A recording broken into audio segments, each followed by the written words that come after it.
So going deeper into this, who are your listeners and what is your message? So if you're watching, I would invite you to just take a moment and think a little bit about this.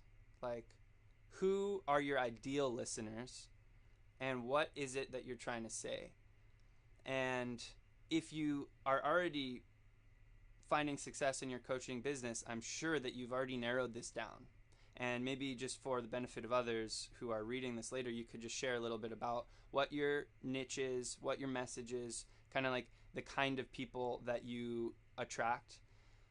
If you haven't narrowed this down, this is a huge factor in success, is to speak directly to our people, and people can feel that authenticity. So I feel a certain level of camaraderie with you coaches because I have an idea of what your life is like.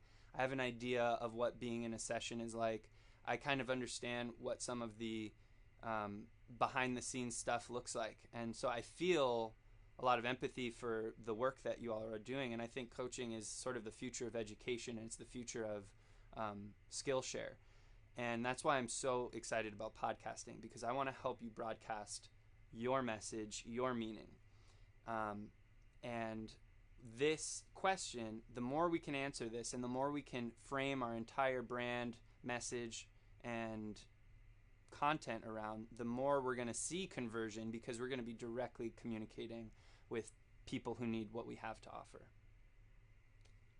So to kind of summarize how to win at podcasting, the single biggest factor in the success of a podcast is commitment.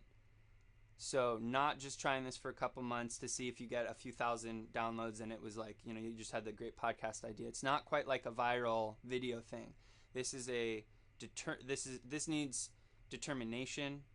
This needs it to be commitment for the long haul. And if you do that, you will see true fans gather and celebrate your content.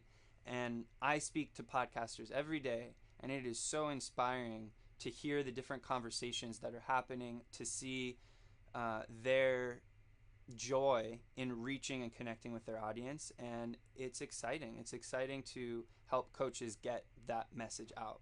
So commitment, consistency, and quality. Consistency is super important because if you post every week or even every other week, that's okay. Just keep it steady. People know they can tune in. People know that you'll be there. And there's a lot of power to being in the same place every week at the same time. There's a lot of power in it. It is a lead magnet in itself. And then quality. As you scale, quality becomes an issue. If there's a lot of echo in your room where you're recording, if the mic keeps distorting, if the volumes are weird, if there's no intro music, it's just conversation. There's a lot of things that go into the branding of your audio content that are important. And that's what my company Podcast Farm specializes in, is giving professional editing to all levels of podcasters. And it's something to think about when you reach a certain stage, is how much do you want to invest in your podcast and how good do you want it to sound.